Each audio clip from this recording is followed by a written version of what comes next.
Hello and welcome everyone to the Everything Dodgeball podcast. I'm your host, Stefan Leitinger, and today, finally, it is here, the long-awaited second part of my conversation with Brad and Adam.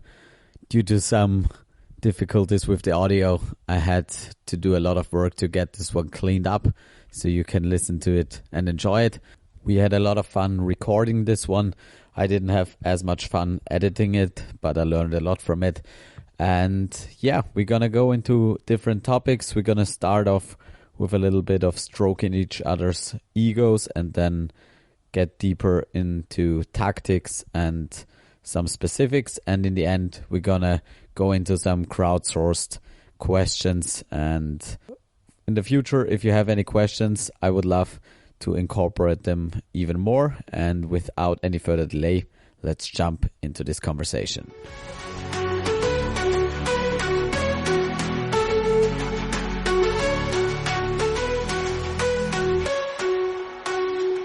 Okay, so I want you to describe how you see Brad as a player, as a person, as a influence on his team, on and off the court, whatever. Okay.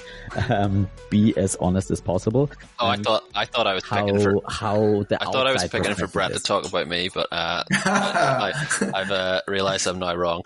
Okay, yeah. So certainly when I started the sport,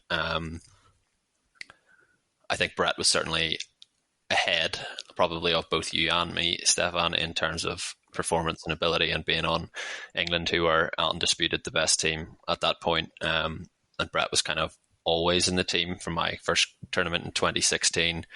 So he's pretty much always been there. Everyone's like, from the moment I started, everyone talked about, there's like rumblings about how good this guy was. Like, we talked about a number of people in the England team, but consistently Brett would get spoken of as one of the top players and one of the players to watch out for. And then I started my career on the same side of the court as all you guys at 6. So there was obviously some parallels there that I could take. And you would see Brett playing for England, and England would generally win everything comfortably. But I just probably trying to learn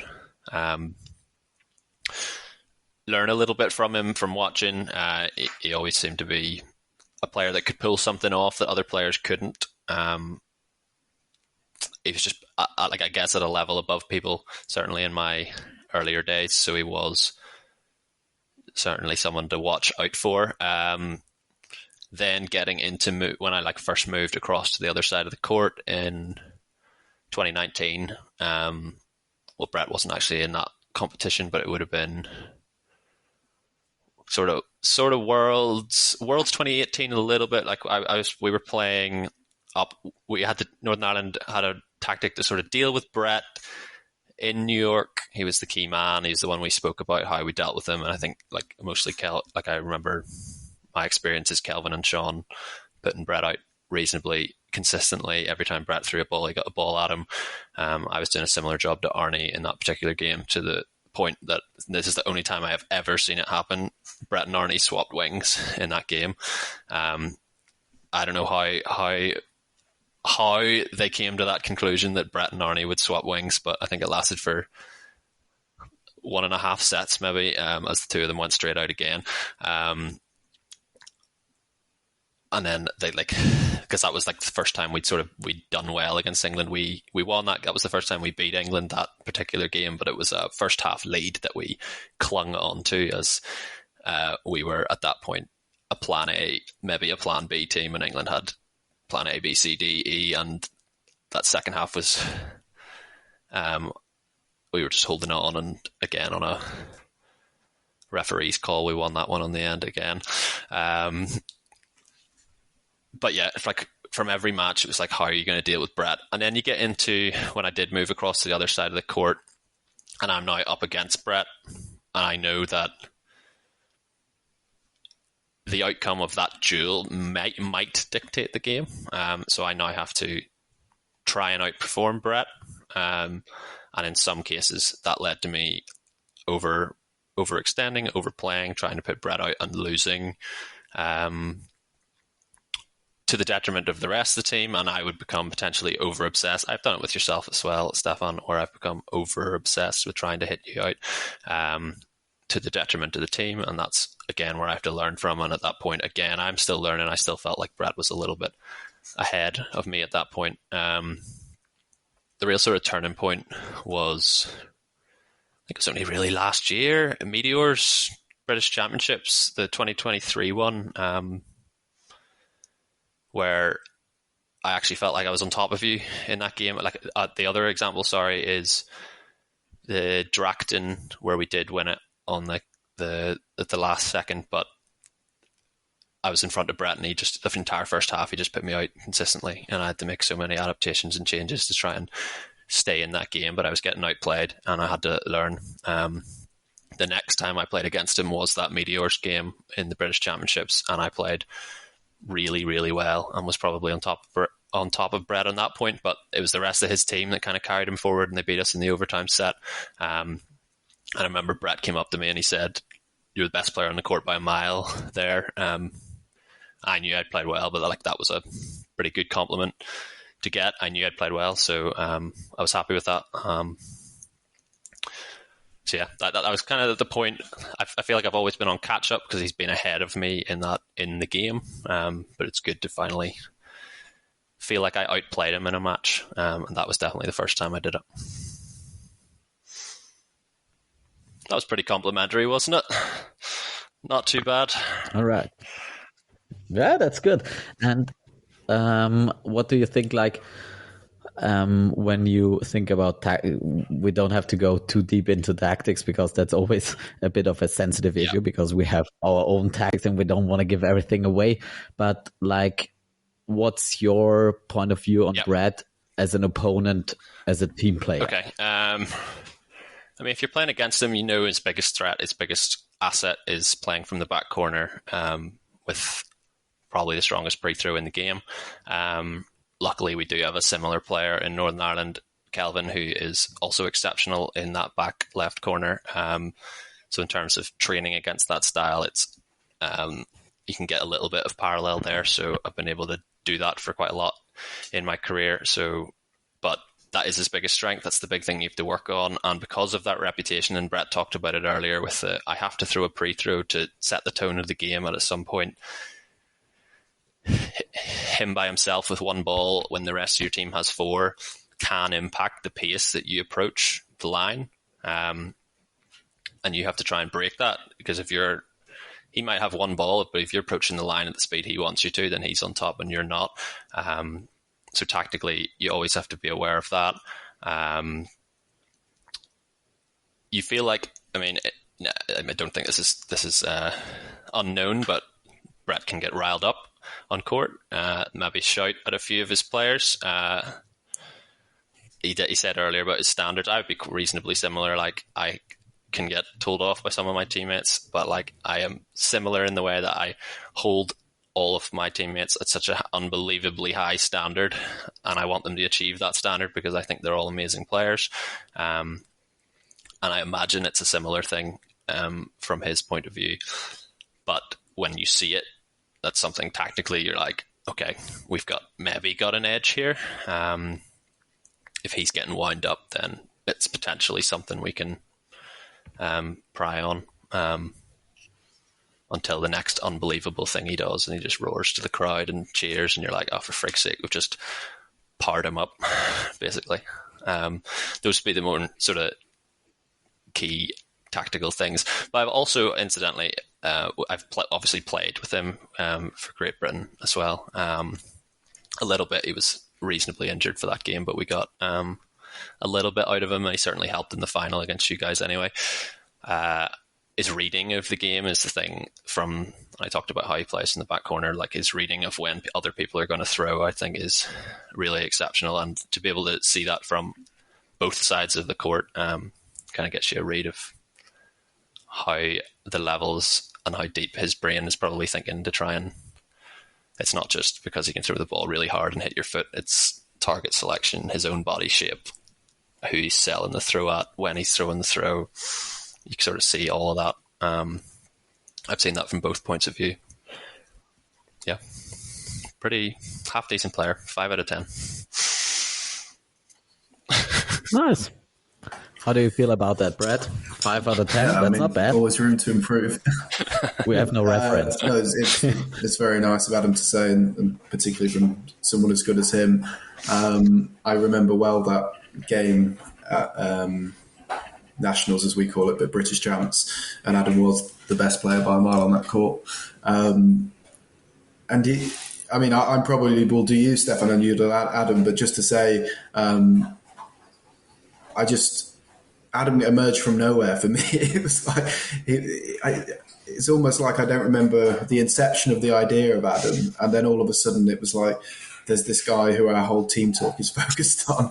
Where's he come from? It's like, oh, he's been here for years. Like, oh, well, he really arrived, and it does. You can get bogged down in that duel opposite Adam and think. But it does sometimes feel as important as the match can depend on it, even though it probably doesn't. It does feel that way. But I won't steal the Adam analysis because I assume to make it work, you'll have to do Adam and I'll have to do you. Okay. Oh, yeah, for sure. Okay, you want to start or shall I start? You're the host. You tell me. Okay, then I'm going to go with Adam because he was just talking. And as you said, it was like Adam appeared out of nowhere for me as well. I didn't even know before today when he started playing, actually, because I have not the best memory. And I remember usually players who like whack me. And so I remembered Brad quite fast. But Adam didn't jump into my mind until basically Drachten. So I played against you in 2019 in both finals, I think. But at that point, like Northern Ireland, except there was like the difference to England. England, we were really focused on different players. And Northern Ireland for us was just like a cohesive mass with no air in between. And it obviously you had Murph. Smurf is always like a special case. And also Calvin and you are special cases, but there are lots of special cases in there, but still it's more the unit that is basically the threat. And in 2019 we really played well against that unit, and so it didn't seem like someone stood out that far.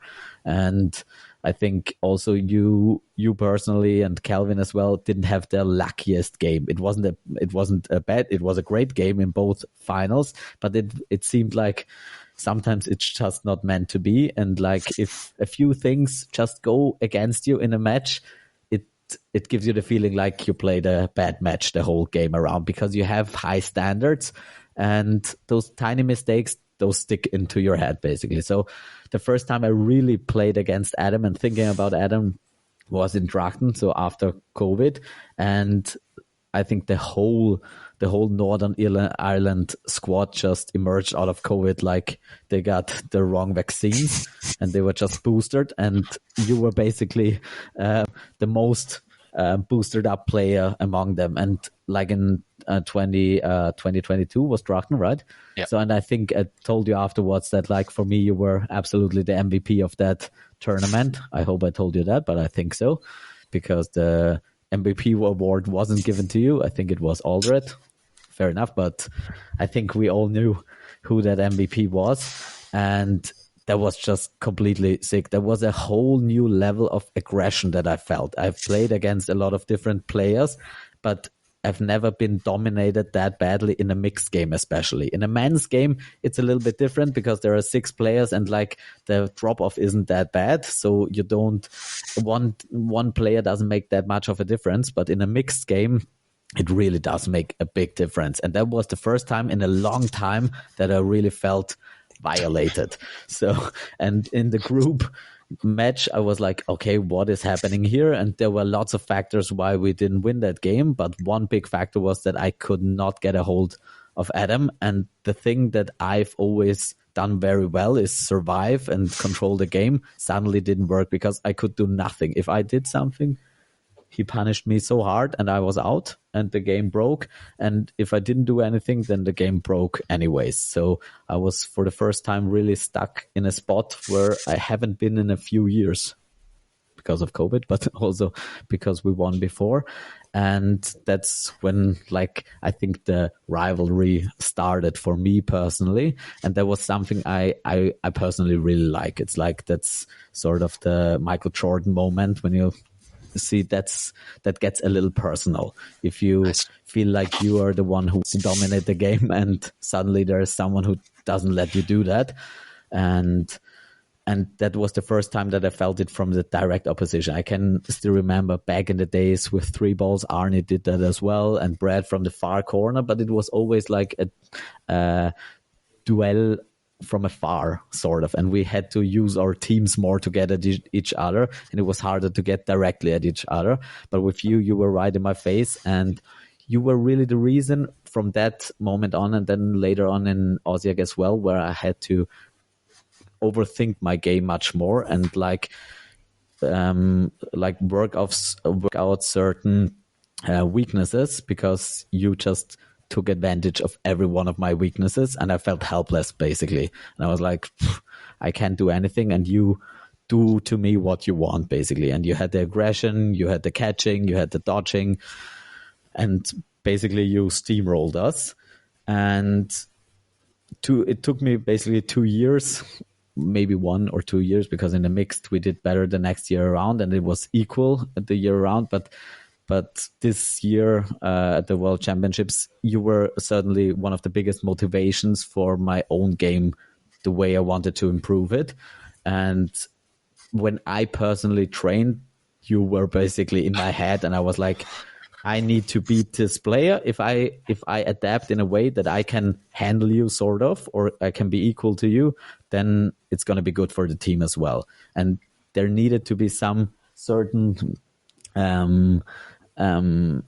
facts about the team, or some certain tactical changes needed to happen, as I said before. So the team couldn't depend on me that much, because if it depends on me that much, then it's a weakness and you can exploit that. But if the team can handle itself, then I can focus again more on you and can open myself up. And so basically what I trained, and you saw it this year, was the drop catch, because I felt so open every time I threw the ball. I knew you would counter me immediately and I could do nothing but try to dodge. And if that's the only thing you have, then that's really weak against a good thrower. And that's basically what I learned from Brad, is if you do pre-throws, if you open yourself up, you better be a catcher as well. So it took me 2 years to get somewhat close to being at least a threat in catching, because before that there wasn't a catch in my arsenal basically, and it worked as long as I had a ball. It was fine, and I didn't open myself up, but the level of the competition just rose, and it wasn't enough anymore. So I needed to adapt. And so basically you were pretty much the biggest reason for me to adapt, because you have basically the whole package. You're one of the most aggressive and dominant players, also from a mindset and also from a presence on the playing field. So and also you are a sort of emotional player. So if I can break you a little bit, then you suffer and your team suffers as well. So I think it's not that we win the game if I win the game against you, but it breaks the cohesiveness and the whole team a little bit. Yeah, you gain advantages from it, and you definitely, all those adaptations you made have certainly given me something to think about for the next time we go against, because it wasn't nice getting absolutely blasted. It wasn't. I wouldn't even call that one a duel. It was just an outright annihilation. Yeah, that was when you threw the first ball and I caught it. I was like, okay, I think I got it. Because the thing is, I envisioned that. Yeah, it felt really good, because I always envisioned that catch, exactly that catch against you. And I tried it in Osijek in the first set, and I almost had it, and it just slipped out of my hand. Yes, the exact same situation. That, yeah. And that was something that stuck in my head. And I was laughing going out, because in my head, I had played that for half a year, that I was like, I'm going to throw and I'm going to catch. And then I was in the situation, I threw, I caught, and I didn't. I've done that exact same thing to you in the World Championship final in Canada. Yeah. I run up and you just instantly pre-threw me. And for the next year, I just saw that I was just like, I'm going to pre-throw Stefan so early in this set. I knew it would happen. go. And I just put, like, I wasn't missing. I was like, I don't even know what was happening on the rest of the court. I just put it on his shin and he went out, and I was like, I've waited a year for that shot. Yeah. I had to smile at that point because I knew that was personal. Yeah. That felt personal, and I loved it. That was absolutely awesome. Yeah, so I think you're definitely, it took a time for you to come to the stage, but once you were there, it seemed like you've been there forever, basically. And I can't even think about a Northern Ireland without you on that side. But yeah, Karim seems like someone, and Brad can maybe talk about that a little bit, who can maybe give you a run for your position. I think he's a really talented player, and he's got a very good future ahead of him. He had my number in a situation where I will caveat it with saying we'd lost the men's semi-final, went straight on to play a mixed third place, and I played my third consecutive game and probably shouldn't have played that game. I should have done what you did, Adam, and taken myself out of that situation.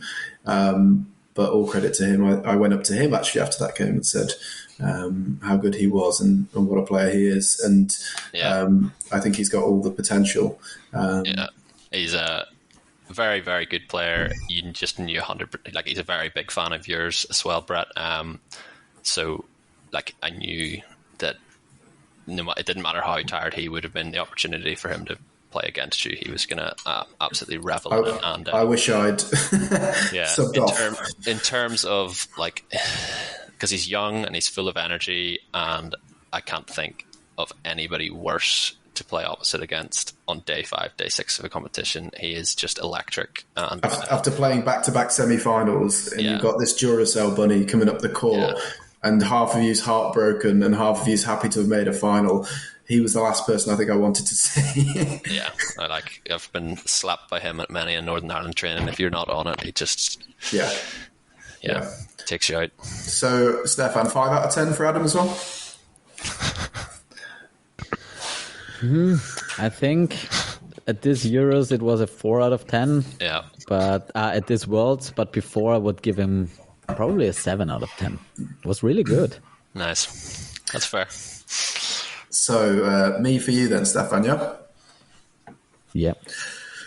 Where to start? When was the first year we played each other? Probably 2013. 13 in Chester. It must have been 13. Yeah. Did you play against Skimmy, our red? Yeah.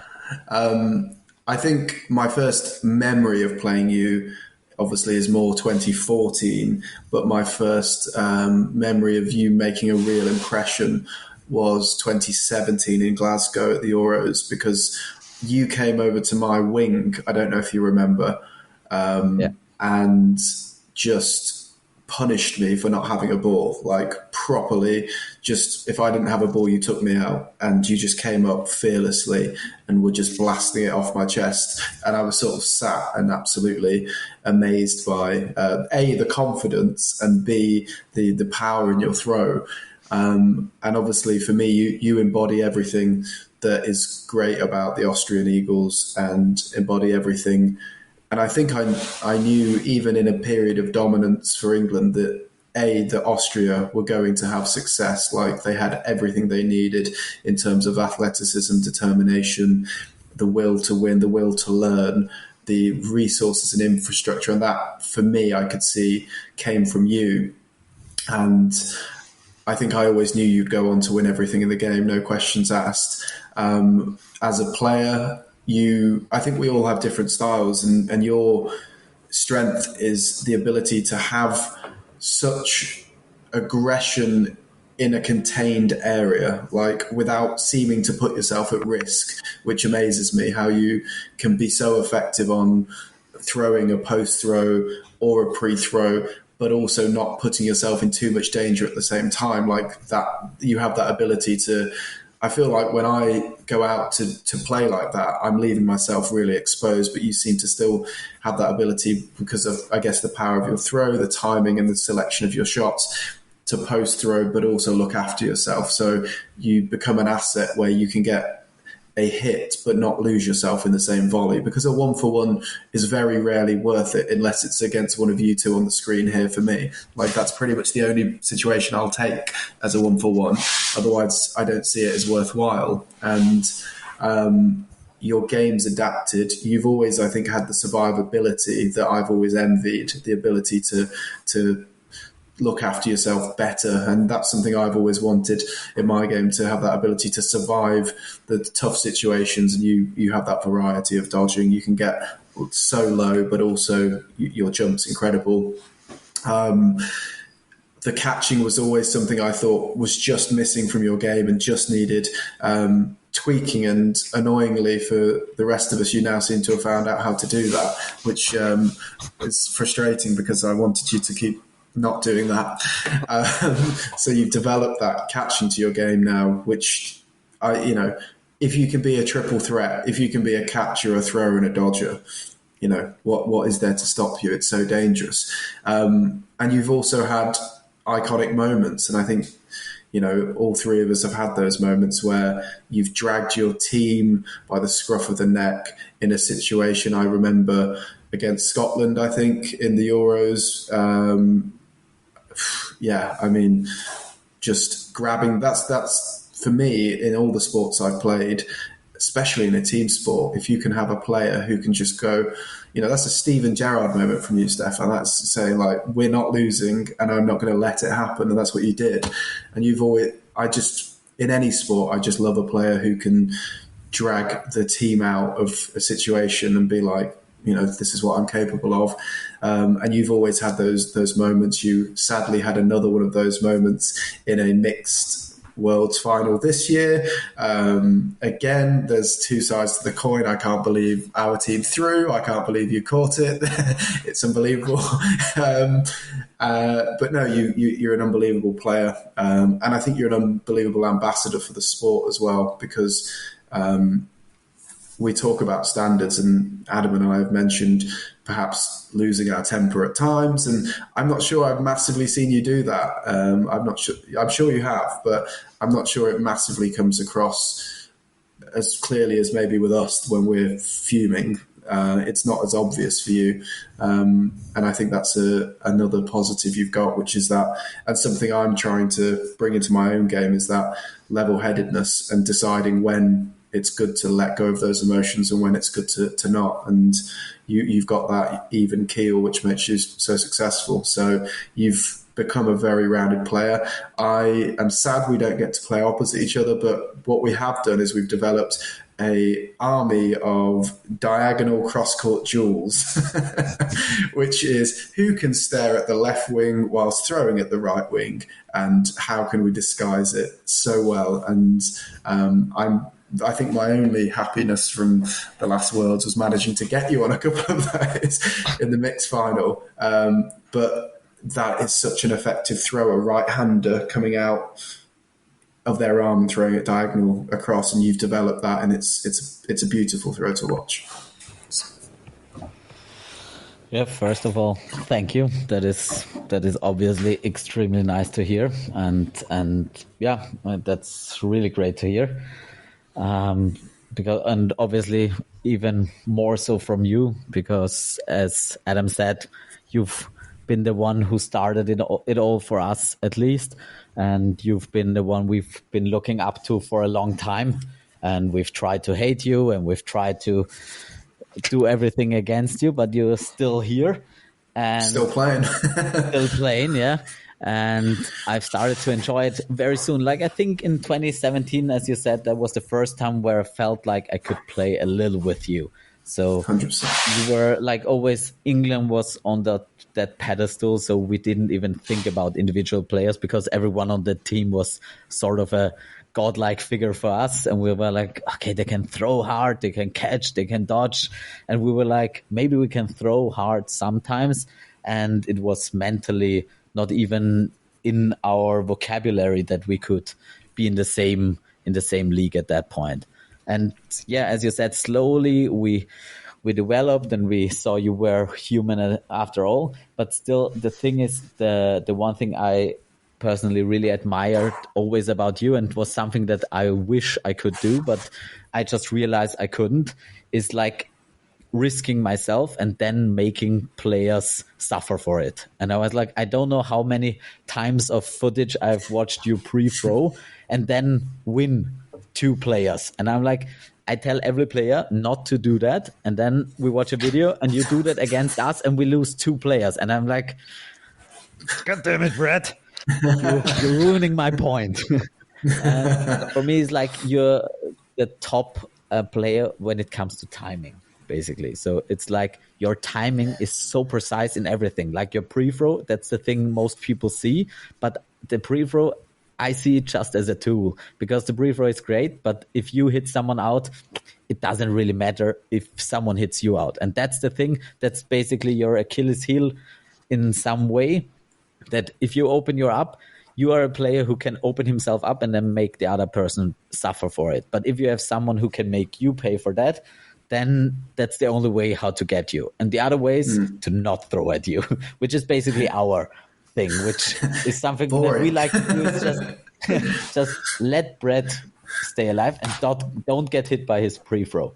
So if you don't get hit by his pre-throw and don't throw at him, then suddenly he becomes human. But if you don't know that, then it's impossible. And the thing is, that is something that is completely mind-boggling to me. And I've tried to catch for a long time, and I've tried to put myself in those situations, but I'm completely uncomfortable in them. And sometimes I need to, and I always say I've prepared myself for 3 or 4 years now to be able to catch, but only if it's absolutely necessary. And like Dragden was said against Scotland, that is the perfect example. Those are the only 2 catches I made the whole tournament. I didn't make any other catch, but I didn't go for any other catch, I think. And it was like Max said before, I think you gotta have to make a catch in this game. And I'm like, it's going to happen probably. And that was like the last set, and it's a famous video, at least on our side, because I said, it's going to happen. And that's the same thing. I never go for a catch except for playing against Adam, basically, or playing against you guys. There is no situation where I plan on doing a catch, because if I get hit out, it doesn't make any sense for me to go for that catch. So I dodge and I stay alive. And I've try to make a point to stay on the court for as long as possible, even though with older age, I'm sometimes very happy to go for catches now and just go out for a bit, which is quite a nice change. But yeah, I think every playing style, and I think the 3 of us are probably, there are other players who are really good, but at the end of the day, we're probably over the last 5 years the most dominant players in the sport, at least I think so. And we have very different styles. We have some similarities, and we all play wings, and we all have good throws and stuff, but still everyone does it on such a different way. And that is like something that is really interesting for me, and I think also for new players, because there is just, you're more comfortable in certain situations, and you can't force yourself to be like Brad or be like Adam or be like me, but you can definitely learn from every one of those players. And if there's going to be, and I think there are going to be players in the future who can do all of that shit, and that is going to be a whole different ballgame. If there are 6 players who can do all of this stuff, wow. I'm just going to be commentating and watching and enjoying it a lot. Yeah, but I don't want to play against that. So, no, me neither. I have to. Long gone. That is the moment where we go when those players enter. I play, like in my club, we have now 15-year-old kids and 18-year-old kids, and their movement and hand-eye coordination, and they have been drilled by me or Annika or someone for the last 3 or 4 years. So they play like us. They know the strategies. They don't even know how stupid dodgeball works, and they got all the skills. They just need to grow a little bit, and then it's gonna be dark times for us. Then it's time for us to join the commentators booth or something. But still, I think that's really amazing, because it's something that, like as you said, is a lot on our minds. Like Adam, Brad, you are. When I think about dodgeball, when I make my strategy, when I go to the gym, that is what I think about, what keeps me motivated. So I hope you guys are going to play a few more times With me in some. Try and stop us. Yeah, I will. I definitely will.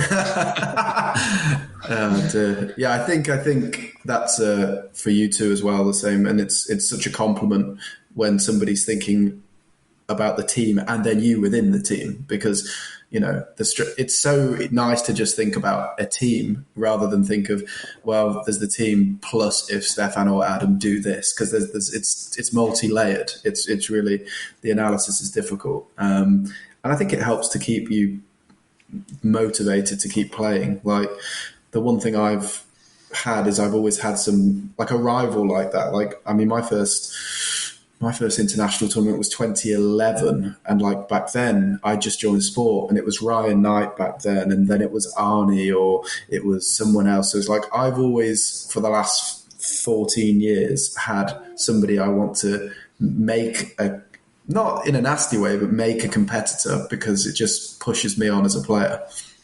And they've changed, but you two are my favourite of those. Oh, that's so sweet. So, Adam, are you sad still? You can't be sad now. Yeah, well, that's quite nice to hear. So, yeah, can't complain too much. And as you said, still hopefully some improvements to be made. Yeah, like similarities-wise, in terms of rivals, like I have genuinely played in front of Kelvin, like opposite each other for my entire dodgeball career. So, it helps that we're very good friends as well and can play on the same court when it comes to that. But like, it's just, we've made all our training is just going at each other constantly. Kelvin versus Adam, it's pitted that way in the Kapai versus Ballyhackamore games. It's like, it's a key component of how the game's going to go. The winner obviously gets a big advantage in those. Yeah. Now they've got Kareem as well, so you get rid of one and the other just goes and stands in front of you, which makes it a real pain for me, but yeah. No, that's great. Okay, so if you look back, like from now to say 5 years ago, what would you say? Have you improved as a player, or have you seen your teams and dodgeball as a whole improve? Like, if you look back on yourself playing a game 5 years ago and your English or Northern Ireland squad, what are like the most impactful differences that you see? Whoever wants to start. Okay, yeah. So looking back 5 years ago takes us to 2019, and sort of the first time you see Northern Ireland's starting six, in quotations, come up, and it is quite raw. Tactically, we're running countering quite a lot. We're not that great with the single ball. We prefer to use our energy. 5 years down the line, all of those players now have less energy to be running. The games are now 40 minutes instead of half an hour as well. So you have to find other ways to do it and sort of refine things. Shot things I've definitely improved on. Like I still feel like I'm getting better every single year I play. The number of different shots that I feel like I can do well grows every single year, rather than just the simple basics of, can I hit my winger in front of me, or can I hit the player inside the wing? I now feel like from my position I could hit all players of the court on the court. I think that's really important to like work out how many players you can affect with the one ball you have in your hand. So those are the sort of things I'm always trying to improve. Tactically wise, I'm like, how do I get control of the game? How do I feel like I'm running the game? Both sides, I'm all 12 players. I'm running them. I know what's going to happen. It feels great when it happens, where every play that you go up, you feel like you're in control, you're going to make the hit. They don't know what your shot selection is, and then they come up against you and you're like, I know exactly what you're going to do. My entire team knows exactly what you're going to do, and it's not going to work. So that's kind of the nitty gritty tactical stuff that I try and work on. I think about the game a lot. I think that's probably the same with you guys from years of shot calling. And Brett said earlier, every loss, but every bad call is a loss that you learn from, and you're like, why didn't that work? Did I choose a shot on someone that was just never going to hit? you're learning constantly, and that just comes with experience. So 5 years on from that, I am a lot more experienced. I know my players, I know their players a whole lot more. So that's the sort of things I'm always sort of working on. And then you just get more tactically deep and build levels and levels and levels upon it. So that's sort of my opinion.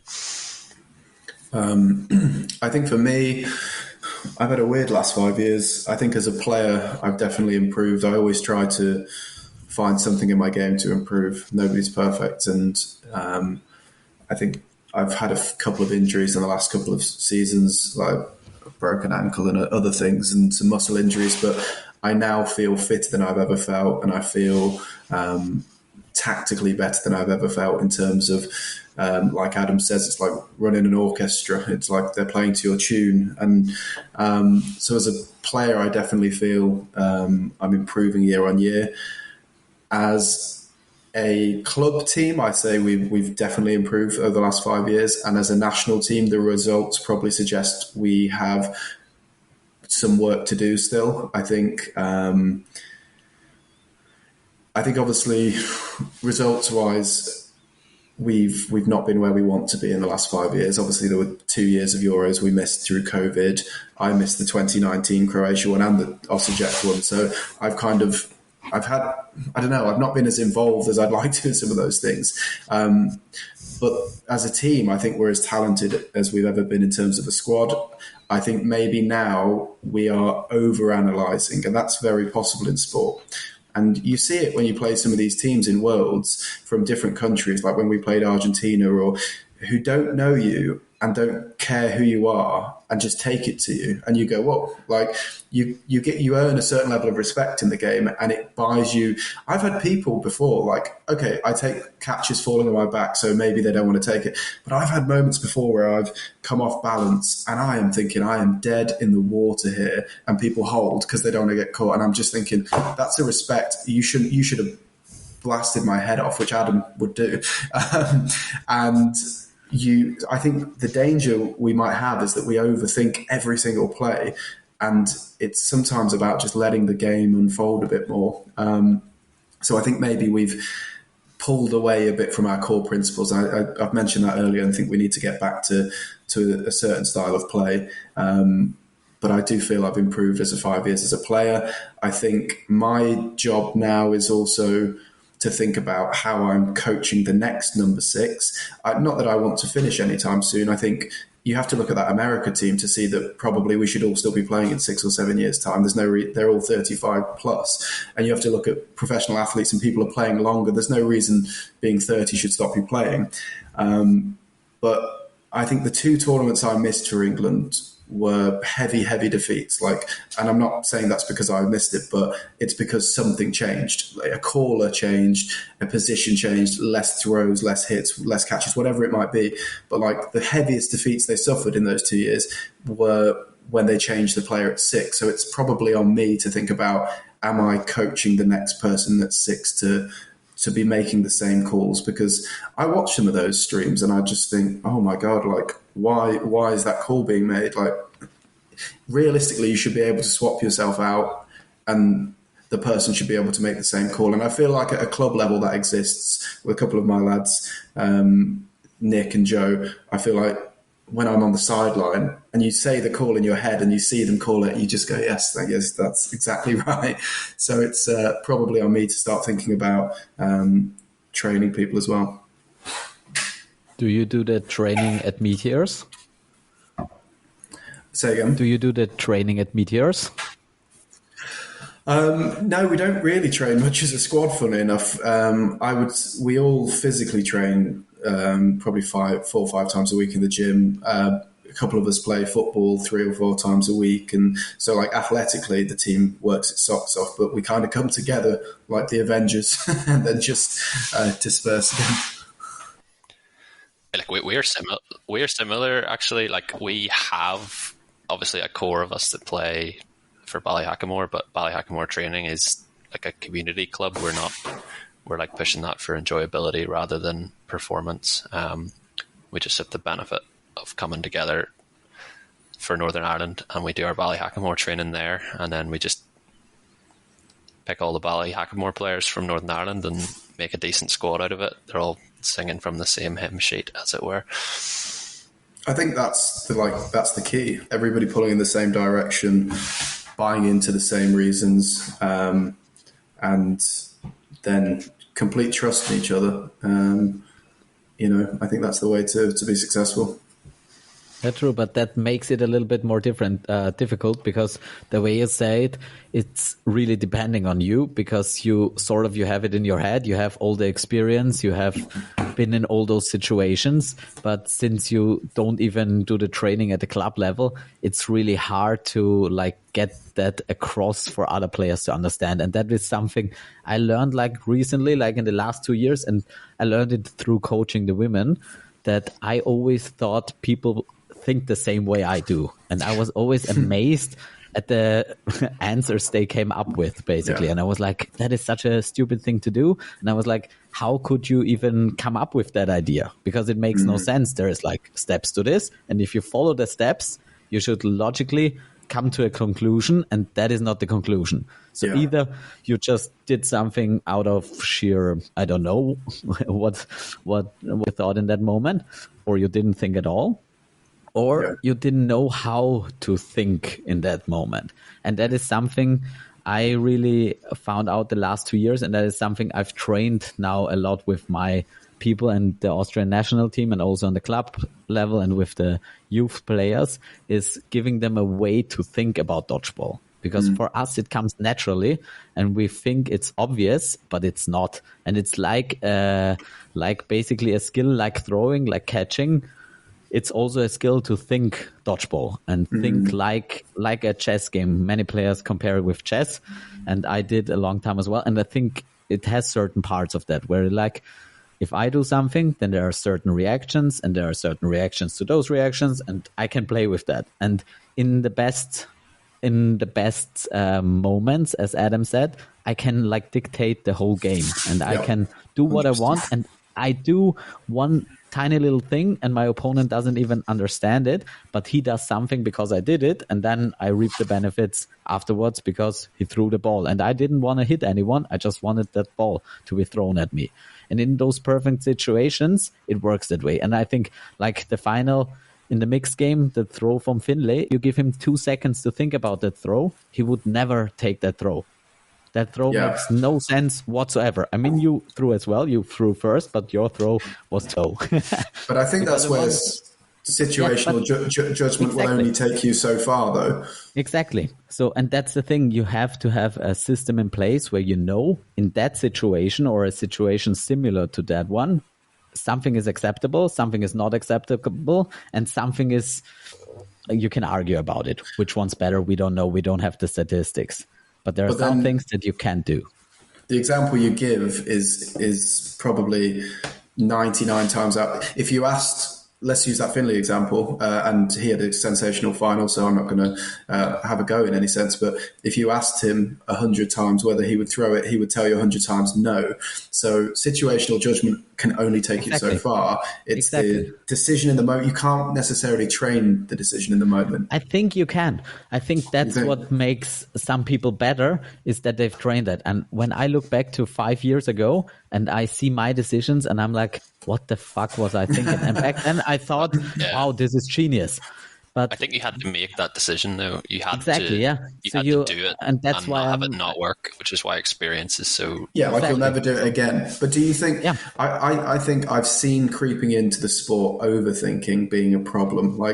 Thinking so many times about, if I do this, they do this, they do this, and actually getting caught up with something and not playing your own game.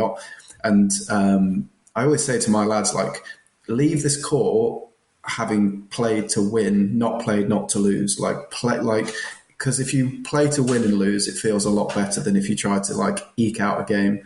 That's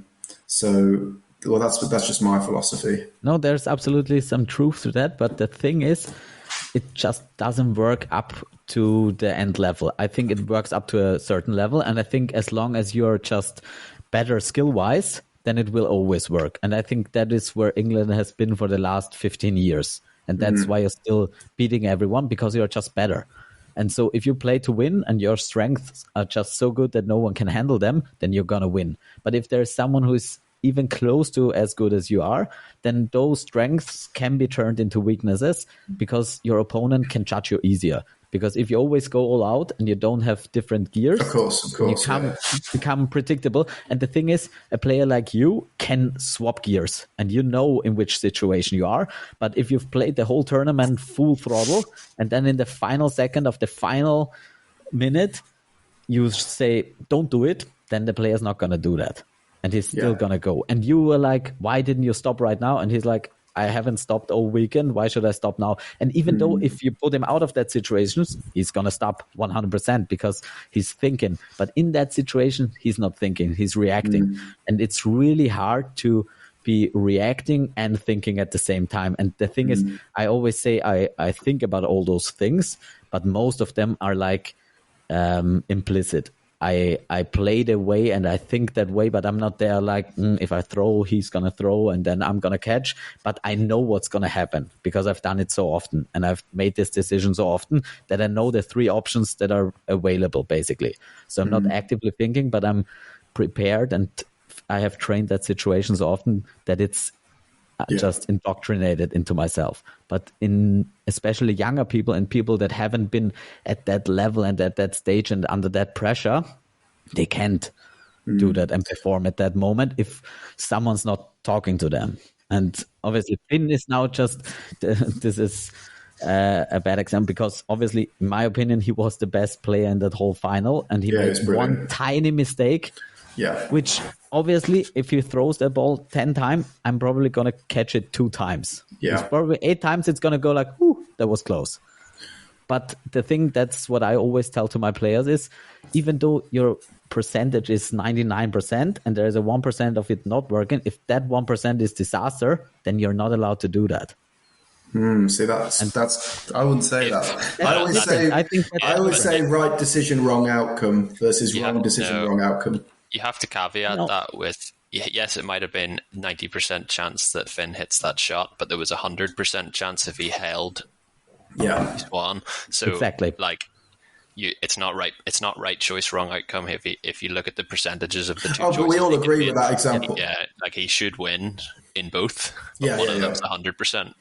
I think we all agree with that example, but there are probably examples where it is right decision, wrong outcome, and you just have to say, yeah, I can see why you threw. Exactly, and that's also a part of the game. Like we work with probabilities, basically, and sometimes we're gonna make good decisions, but the opponent has still some skill, and he's gonna make something sick or something. So I would never say if someone makes a catch or makes a hit or something that is a bad decision, but sometimes there is a tiny decision that is stupid and works out most of the times, and many people do it because never get the response that it hurts you. And at one point in time, it's going to hurt you. And that little tiny mistake makes the difference. And that is at the level that we are right now and that we are getting to, where those tiny decisions make big differences. So like the same is in the game against Northern Ireland. In the first set, you were up 5-2, I think. And you threw away 4 balls at me. Yeah. And it was like in probably 90% of the times you hit me. Definitely. And no one talks about it. It's like, okay, it's a 5-1. Everyone forgets it. Oh, but in that one situation. Yeah, exactly. Yeah. And that's what I always try to tell my players. That's the situation you're going to talk about. And the same thing with the Scotland game back then when I made the catches and the hits. That is a situation that should never happen. And it's awesome that it does. And it will always happen. Because there is so much pressure, no one knows everything about the game. So the mistakes are going to happen and they're important because it's a game of mistakes. And at every level it is. So I think I think a really simplistic view of this is we train, in all our teams we train to win. But it's like, particularly in our women's squad, the depth is sometimes not always there for, like, if we want to run a first 6 against a second 6, the sort of level disparity is higher than ideal. But it's like, yes, the women's A team should very comfortably win in all of those match and training scenarios, but it's like you're taking a run encounter and you're throwing the ball and you just hit this weaker girl square in the chest with a single running counter, and you've won the set because you've done that 6 times. But Austria and England catch four of those 6, and you've now lost the set. So you're actually training something that's not going to win you a tournament. You're just training to beat. All you've done is beat the team in front of you.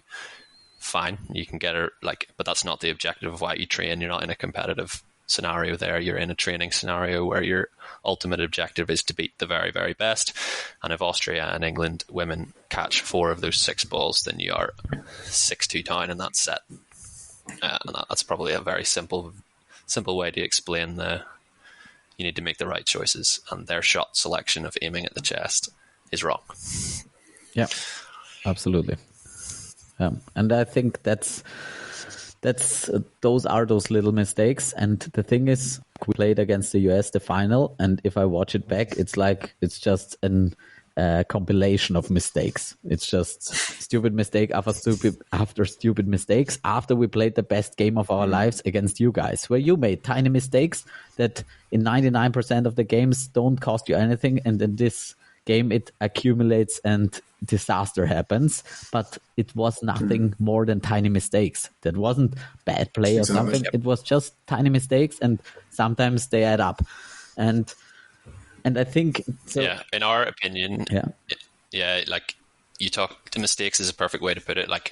I haven't watched much of it, but from the conversations I've had, if both teams made 0 mistakes, we would have been 8-2 up against Austria, and we made mistakes and they didn't, and we were 10-0 down. Yeah, wow, exactly. Yeah. So, and that's the thing. So I think relying on your strengths is extremely important, and being also very confident in them. And that is something England is the best at. That's why your men's team is such a force of nature, because there are 6 people who know they're the best of the best, and they're just going to whack you, and they're going to come full throttle at you. And the other team just breaks after 3 sets, basically. And then they're just happy to play against England. And if they win a set, awesome. But there is nothing stopping that tide, basically. And that's the way we almost always feel against you. And that's something you don't feel against any other team. You don't feel the way against Northern Ireland. Even if they're at their best, they're not whacking you like that. They're doing it more tactically, more strategically. I'm doing it again. And so you get more breathing space in between, and you feel like, at least those 2 minutes we survived a bit and we lost 5-2, not 6. And against England, it's 6-0, 4-0, 3-0, 6-0, 4-0. Then you're up 4 against 1, and he makes a catch, and you're like, damn it, I was almost there, and you lose again. And this psychologically extremely tough to play against. And I said it to Ryan, I think like your game against Italy just is for me the perfect game for that scenario, where like Italy is up every second game, they're up by 2 players, but then don't win any sets at all, because it doesn't matter, because you're playing till the end and you're going for catches, and you have the skill to just destroy them with 1 player if they don't limit their mistakes. And that is completely fascinating to me. But that is something that I basically just learned through training. And I think that is also a skill people need to develop.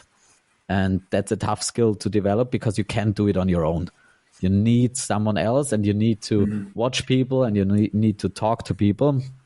And then you can develop that part of a dodgeball player, which is really important, because dodgeball is so complex and so fast, even though it sometimes looks a little bit slow from the outside. The decisions you have to make on a second basis and throughout 40 minutes, there are endless decisions of endless different variations of the same situations.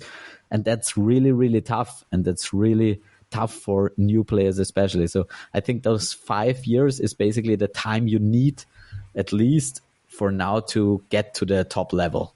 I think that's where dodgeball is at the moment. We need sort of 5 years and a little bit of talent to close the gap to the top. And I think that gap is going to get even bigger every year from now. But for me, at the moment, it's 5 years. I don't know why, but I think that's realistic. I think I would agree. You see some talent out there in the rest of the pool, but I would say it's probably 4 or 5 years until you can see one of those projects taking gold. Absolutely. But there are lots of projects out there. So what I wanted to talk to you guys as well is the difference between men's and mixed. In your opinion, you've played men's and mixed pretty much always for you, Brad, and for me as well. I don't know how it's for you, Adam, but so at least the last years we can remember, we've always played both and played both pretty much till the end. So first of all, what do you think is like the biggest difference as a player on an individual basis, but also as a team? And then how is it to play mixed a whole tournament, like play both divisions a whole tournament, especially in the end when you have semifinal, final, or third place games? Yeah, so I think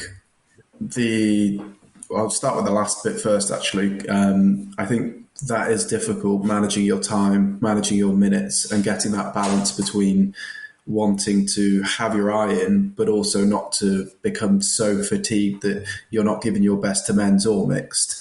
And ideally, you want to use your squad, but you don't want to not have felt like you're up to speed for the games that matter, because sometimes the way these tournaments work is the jump between a quarterfinal and a semis is huge. If it's Austria or NI, I think that gap's getting closer and closer, actually, but it is a jump still. So I think that's difficult. I like playing both. I think I enjoy. I think it keeps me fresh in terms of keeps my eye in, my tactics, my throw, and as long as you manage your minutes, I actually think it's quite good to play both. I think it helps. Obviously, it's tied when you have semis, finals, final, obviously, but by that stage, it's just pure adrenaline getting you through, I think, anyway.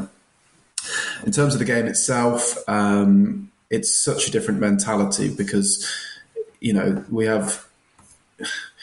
If a man goes out, it feels like you are worth more to your team because of the power the men bring, even though actually counterintuitively the women win you the game, which is a strange thing to say. Like the 3 unbelievable winning women will be the difference between winning the game and not. But in terms of being an asset to your team, if you go out cheaply, it's felt so strongly. If you take out one of the strong arms of the men in that team, you suddenly have an advantage where you can throw 2 or 3 ball attacks and take a higher risk because you can get that second man out, and it's pressure in that situation. But as I say, the women are obviously, they swing it, which is kind of counterintuitive in a way.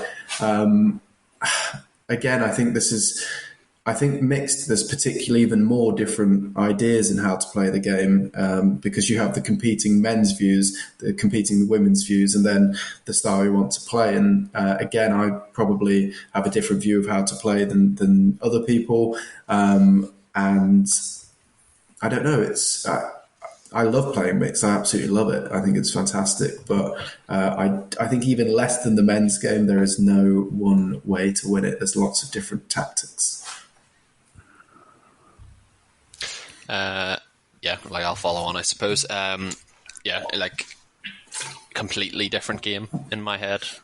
You can go into mixed training, having just played men's training, and someone will do things in the first 2 sets, and you'll just have to go up to them and be like, "This is mixed. This isn't men's." Like, switch the mentality. Like, what you've done, you've taken something that's potentially too risky for a male to take in mixed, that the payoff, the risk reward is just not in your favor. That if it doesn't go well, you're just putting what you leave left over in your team is that just so much more of a deficit compared to if you're replacing yourself with someone who's still got 95% of the throwing capacity that you have instead of 70% of the throw-in capacity that you have if one of your women have to take on a ball.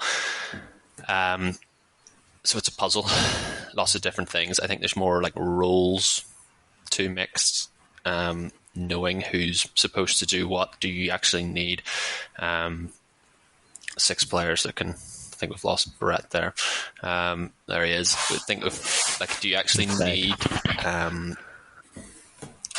6 players that can throw a ball? Like in men's, you rotate the throwing power a little bit. Anybody can take on a ball, step up with the 3, but you get kind of know at 6v6 in mixed, you've only got 3 men. If your team has 3 balls, you know who's going to take them on.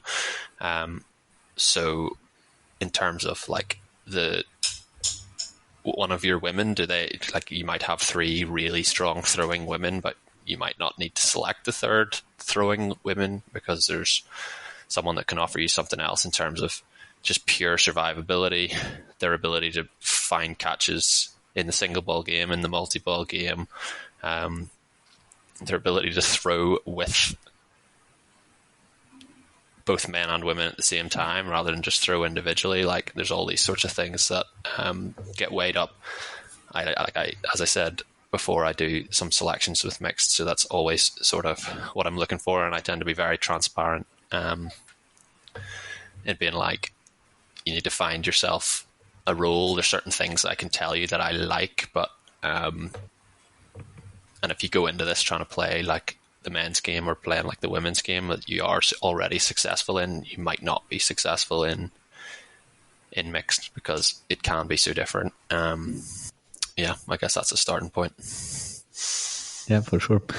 For me, it's like just sort of a different sport, because the men's games is 6 people versus 6 people, and it doesn't really matter whether it's 6-5, 6-4, 5-4, 5-2. So the game stays much more the same. And in mixed, as you said, it's not like that there are women and men and one is more worth than the other, but everyone has their specific roles, and they really need to know what their role is, and then know how to implement it in the whole team structure, and know how to keep the team still as a cohesive mass and not to make too many loopholes in betweens.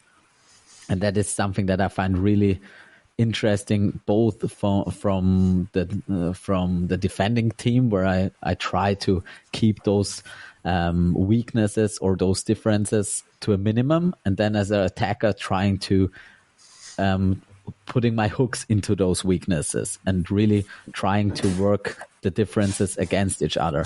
And I think that is really interesting and so much more complex than the men's or women's division. Yeah. So I think the men's obviously is faster, and the pace is faster, and the throws are stronger over the whole game. But still, the mixed game has so many more different nuances and facets to the game that I think personally it's more interesting. I like the men's game more from a perspective where I have to be the best player I can be, and then I have to measure up against 6 people who have the same strengths basically as me. So it feels tougher, the men's game, and I think you don't have that much of an impact as a single player.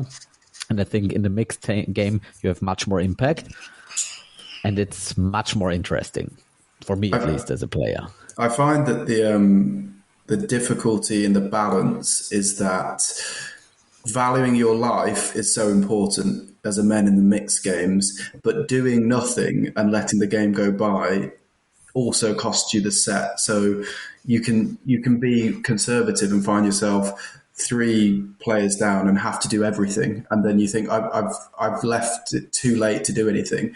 But likewise, trading yourself early with a silly shot costs you the game, and that tipping point is so precarious. Yeah, absolutely. You have no video again, Brett.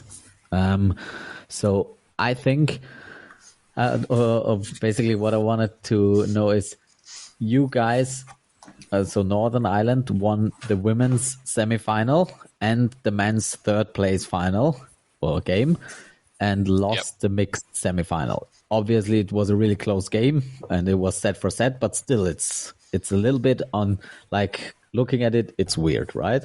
So why did that happen? As in, why did Northern Ireland lose the mixed of any of them? Is that the question?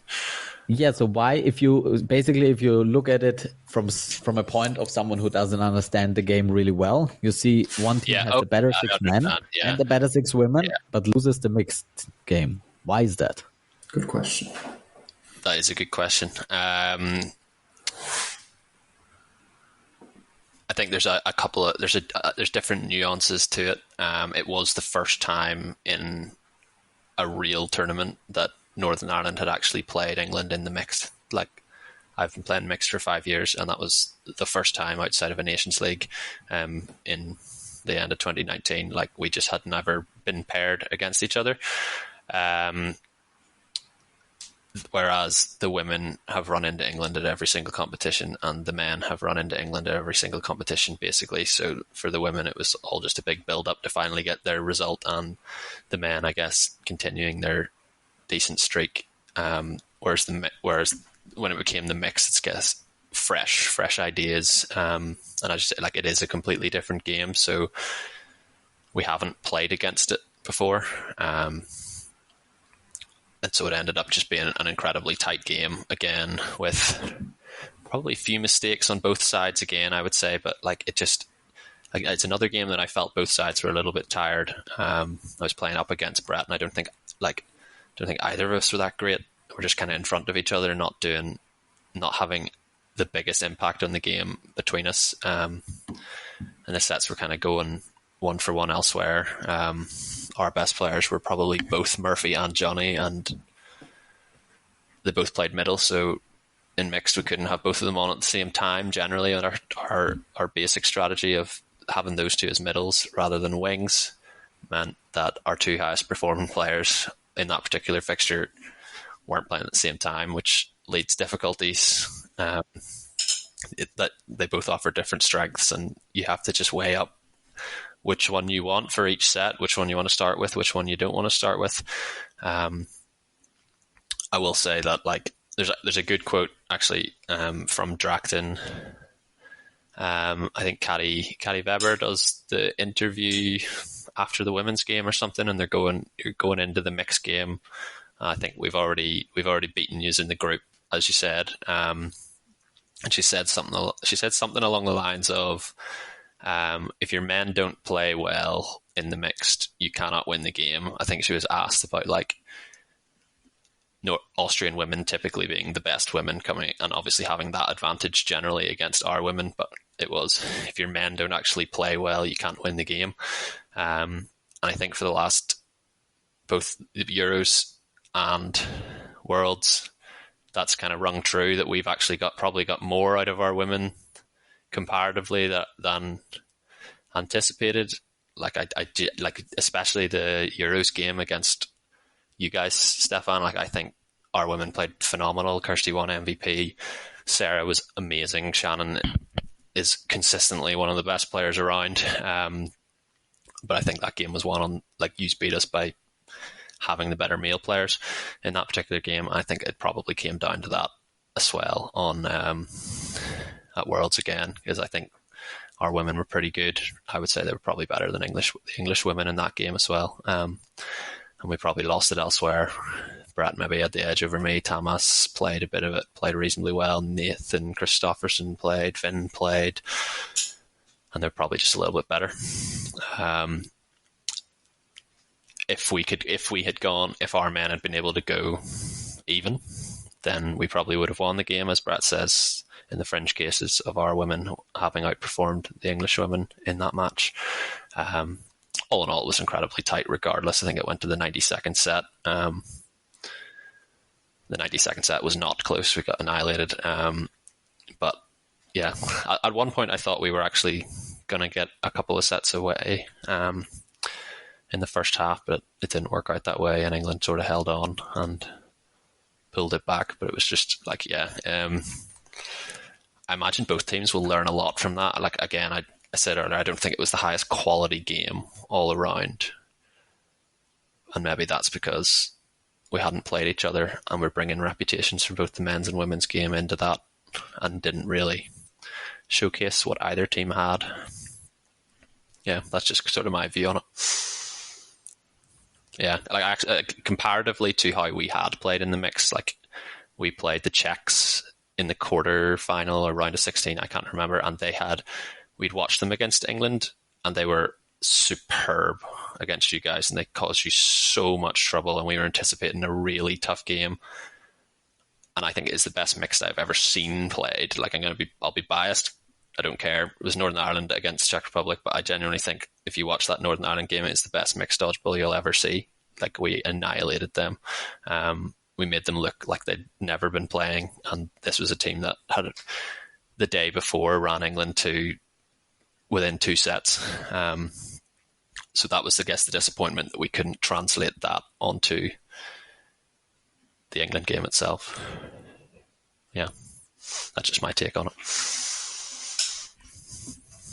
I think, can you still hear and see me? Just checking you. Yep. I don't mind, keep switching off. I think for me, you can't underestimate the impact of the game you and I had just played beforehand, Adam. I mean, you could see it. You could see you walking over, gutted, and you could see, I didn't even know we were on. I think I asked Neely, actually, and he said it was an hour later. So I went off to sort of, clear my head, and I came back to warm up, and the game was starting. So I think you can't underestimate the impact of that game in terms of why the game was maybe lower energy. Certainly for the men's perspective, which probably explains why the women had more energy because they still had their semis to come right after that. They hadn't played. Yeah, they did. And so they had that sort of fresh, positive outlook, and we were just trying to pick ourselves up off the floor. Even though a final was on the line, it just felt like everything had gone. I wasn't zoned in as I should have for a semis. I think it comes back to what we were saying before. There were close sets, but there were mistakes from both sides for sure that you wouldn't expect. Catches given away, ball possession given away. And I think perhaps, it wasn't the most clinical game from either side. And you'd probably say, had you won your semis or had we won our men's semis, whoever had won would have just been enough to take it. I think it would have been such a margin. Had we beaten USA, I think you guys were so down, I think we would have been there and cleaned up. And I think if you'd beaten Austria, you would have put us to the sword. That's a very good point, and I would agree. Yeah, because as Brett said, a lot of the intermission between the two games was trying to pick players up. Yeah, to go again. I had Alice and other players consoling me from a game that wasn't even taking place. So you can't underestimate that. Yeah, definitely. Yeah, I think that's like the important thing, or like the thing I wanted to get at. That mixed really is just a different game. It's a different game that needs different skills, and it's not just putting your best 3 men and 3 women together and trying to beat everyone, because it's even a more tactical game, I think, than the other divisions, and for both sides, for the men and for the women.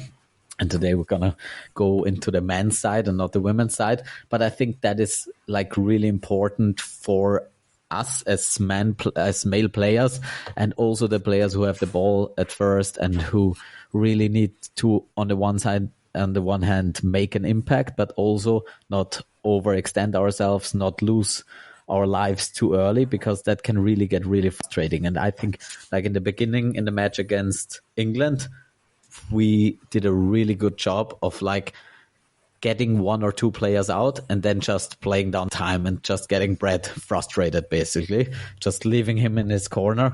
And that's something that you can do in the mixed game if someone is overextending themselves. And then mixed feels really hard, and you feel sort of alone. You can feel boxed Absolutely. in. And I think from my perspective, that's where my frustrations came as I said before how I wasn't necessarily convinced we were all pulling in the same direction.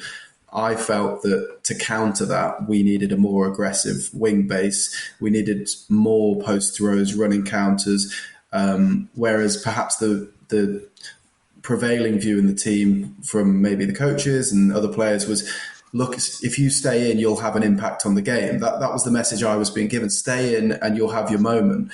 But against a team like Austria, and that happened. I played Sweden. I was 5-1 down. I had a moment where I turned it around, but you can't do that against Austria. It doesn't happen. It really doesn't. And so my view was we were being too conservative. And this, perhaps something we need to look at, perhaps thinking about.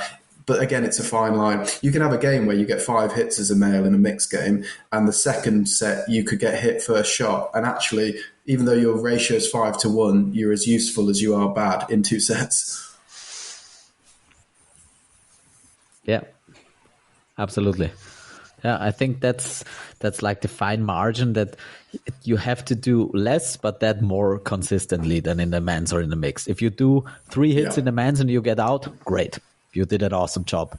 But in the mixed, it might be okay, but it might also be the wrong hits or the wrong time, or you gave a catch away that changes the game completely. So every decision, every action can be much more valuable.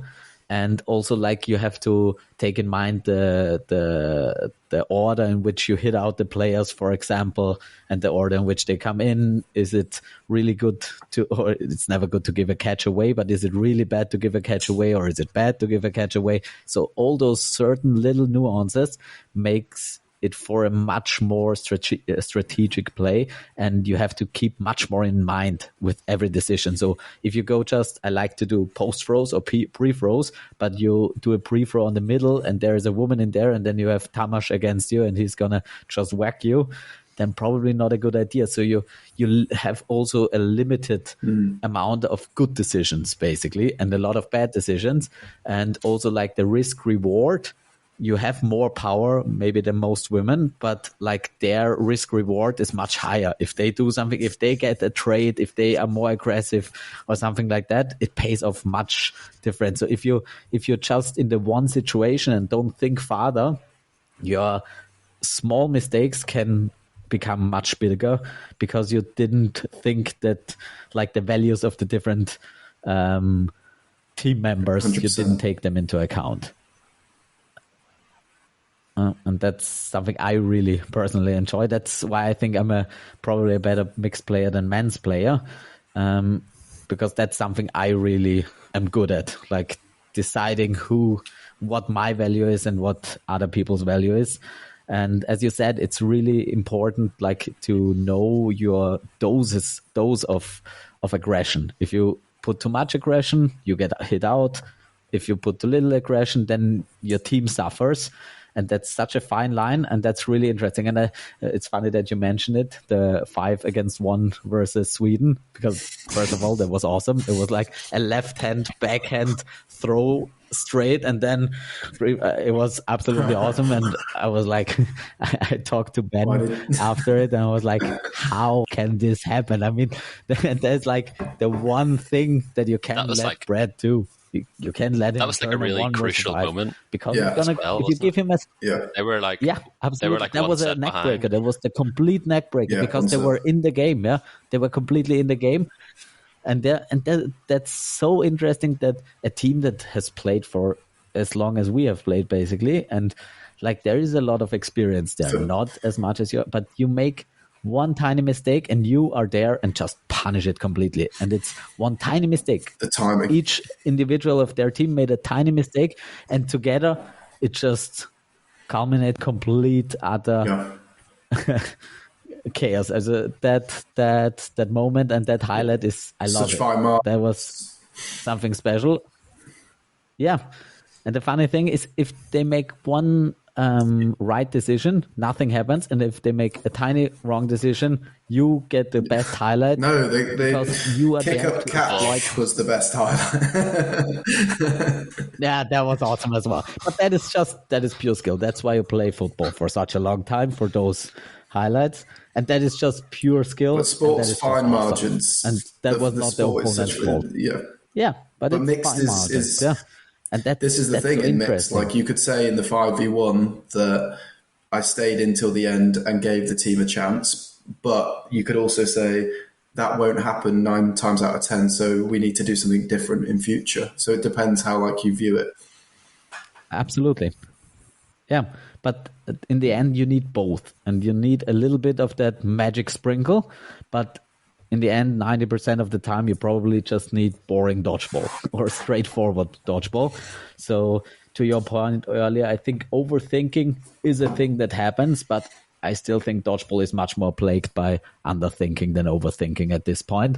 And I think many people just like to play it how they feel it and like really play it intuitive. And if you're good at that, then that can be very entertaining and very aggressive and very effective. But if there's someone who's just as good as you are and also has that mental capacity, then you're just gonna play into his cards, basically. So Max Golder, I asked for questions as well, and he just sent me, I think, 2 days worth of questions. How much balance do you personally feel like is good for hitting? Like, how often do you hit the wing opposite side of you? How often do you do a cross? How often do you throw off ball? How often do you throw from the middle versus the wings? Is that something you think about? I believe you do. And like, what comes to mind when you think about that? Right, okay. Yeah, I can start. So I will always be the vein that you have to throw. People will be like, oh, don't throw it ball, don't throw it ball. I'm like, every throw it ball, it's the same as pre-throw. It's conditioning the person to believe that I might throw it ball every single time. So that is one jewel that has to be done. The second jewel is how many times I can hit the player inside the winger. And again, those two jewels come into the one. If I can look at one and aim at the other, look at the other and aim at the first one, that's 4 different shots combined within 2 players already. Then, as I said before, I have to be able to affect all parts of the court. I think I've developed a cross court that's difficult enough to read, certainly difficult to read how far I'm going to cross it. Is it going to go 1, 2, 3, 4? If I can communicate with one of my teammates as well, then I can get somebody locked looking straight forward and they're just not going to see it. And if I hit my mark, it's a free shot, in my opinion. However, if I start only doing cross courts, I imagine the likes of you guys will start to get a read on my body language. And the point that at a certain point, my arm does have to swing across my body and leave myself more open. So if I never throw at you, and I only throw inside the ball, then I'm just a pre-throw target. Like, it's level 1 pre-throw. They never, like, if I'm not thinking about you, you're just going to pre-throw me and I'm going to go straight out. So it's constant thinking about where I'm going to shoot. In terms of releasing more than one ball, I would say Meteors are probably the prime example for releasing more than one ball more than any other team, and it's actually the team that I take inspiration from watching and being like, I used to watch you and being like, oh, why are you doing that? You're giving them a chance to get back into the game by giving away the 4, and then I'm actually looking at it and I'm being like, no, they were 2 players up, and if they throw 2 balls here and make another hit, now there's 3 players up, and who cares if they've got 4? If the other team's got 4 balls. Like, they can come back and take an advantage. I'd rather be 3-5. I'd rather be 5-3 up than 6-4 up, because I'm 1 player closer on each side. It's just effectively a trade in the middle that the team in the lead is always happy about. If I have to trade a player, fine. But if we throw and make a hit, that's still asking them to throw and make a hit with their multi-ball. Those sorts of things I've been thinking of a lot more in the last few years, to be slightly more aggressive. When we won the first European Championships, I was still calling there, but I was, in my opinion, very conservative in my calling. It was my philosophy at that time, was particularly in the mixed, was to just do nothing and let the clock run out completely until Austria gave us 4 and then punish that way, and that worked for that competition. But when teams started to adapt, it started to work less and less, and then I've realised that, and a really good example is the England game in Croatia, where I could tell that we were just in the ascendancy in every single set, and it's more typical of an England team, as you said, to go and blast teams 6-0, but like, I was just in that moment being like, we don't have to be Northern Ireland grindy and grafty and play it out. I mean, like, if we just be aggressive here, I'm both making a hit and doing more mental damage to a team that is on the floor already. And like, 1 hit could win me 3 more sets because they're just not in it. So it's thinking about, I'm trying to become more aggressive in my calling and then dial it back in for the conservative stuff when I've actually already earned the right to be conservative by making the hits. So yeah, I guess I sort of spiraled there a little bit, but some sort of thought process into shot calling, I guess. Yeah, I think Adam probably said what I was going to say to some extent about Meteors throw probably a higher proportion of multi-balls than any team in the league by a distance, and it gives people a heart attack that we do it. People literally can't believe that we do it, but it's timed well. But also, because of the general conservativeness of dodgeball, it's not that unsafe a play in my view. So if we come up and throw 2 out of 3 balls, first of all, your chance of getting a hit probably goes from 50% with 1 ball to 70% with 2 balls. So you're increasing the chance of that hit. Even if you don't get that hit, the team then has 4, will only throw 2 back because they are so stressed by the fact of giving away 4. So all you've done is had a 2-ball volley and they've had a 2-ball volley. Free chance. Like, if they throw 3 back, you have 4, but that very rarely happens. And so my view is it's a big taboo in the sport to throw 2, but actually good chance of getting a hit, good chance of getting the same amount of balls back. And if they throw multiple balls back, 3, then you'll get your chance with 4 anyway. For me, unpredictability is the name of the game. I think single balls, pre's, posts, doubles, cross, whatever it might be, as soon as a team becomes predictable, they're finished. And the amount of teams that when we're in a huddle come up and pressure us, and I just literally don't even flinch because I know they won't throw. And it's the biggest waste of energy. And it's one of my pet peeves.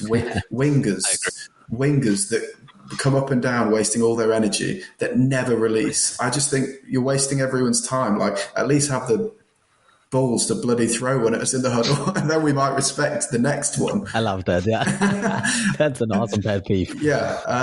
And so, yeah, it's styles, and I know everybody doesn't love dodgeball. For me, people have become very possession focused, very, don't give away any balls, always throw from the middle. Like, no, not for me. It becomes very predictable, very easy.